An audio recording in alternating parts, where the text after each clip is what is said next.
Friends, welcome back to trendy fashionista. आजच्या या व्हिडिओमध्ये वटपौर्णिमेसाठी सुंदर फोटो पोजेस घेऊन आले आहे। त्यासाठी व्हिडिओ स्किप न करता शेवटपर्यंत नक्की पहा। नंबर 1, वडाच्या झाडाला फेरे देतानाचा तुम्ही सुंदर फोटो काढू शकता। साडीचा पदर नीट सांभाळत हातात पूजा थाळी घेऊन वडाच्या झाडाभोवती फेरे देतानाचा नैसर्गिक फोटो खूप सुंदर येतो। फोटो पोज देताना चेहऱ्यावर हलके स्मित ठेवा। पूजा करतानाची भक्तिमय पोज तुम्ही देऊ शकता। हात जोडून वडाच्या झाडासमोर उभे राहा।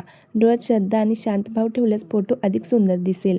पूजा थाळीसोबत क्लोजअप फोटो पोज तुम्ही देऊ शकता। हातातील सजवलेली पूजा थाळी पुढे धरून कॅमेऱ्याकडे हसत मुखाने पहा। बांगड्या, मेहंदी आणि दागिने उठून दिसतील।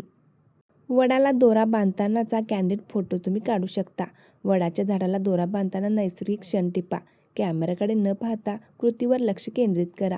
साडीचा सुंदर पदर आणि फुलांनी सजवलेला आंबाडा दिसेल अशा पद्धतीने झाडाकडे चालतानाचा फोटो मागून अतिशय सुंदर फोटोपोज तुम्ही देऊ शकता।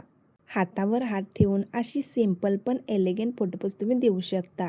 किंवा गार्डनमध्ये बसून अशा प्रकारे सिटिंग पोज तुम्ही देऊ शकता। किंवा अशा प्रकारे स्टँडिंग फोटोपोज द्या। आज या व्हिडिओमध्ये खूप सुंदर सुंदर फोटोपोजेस मी तुमच्यासाठी घेऊन आली आहे।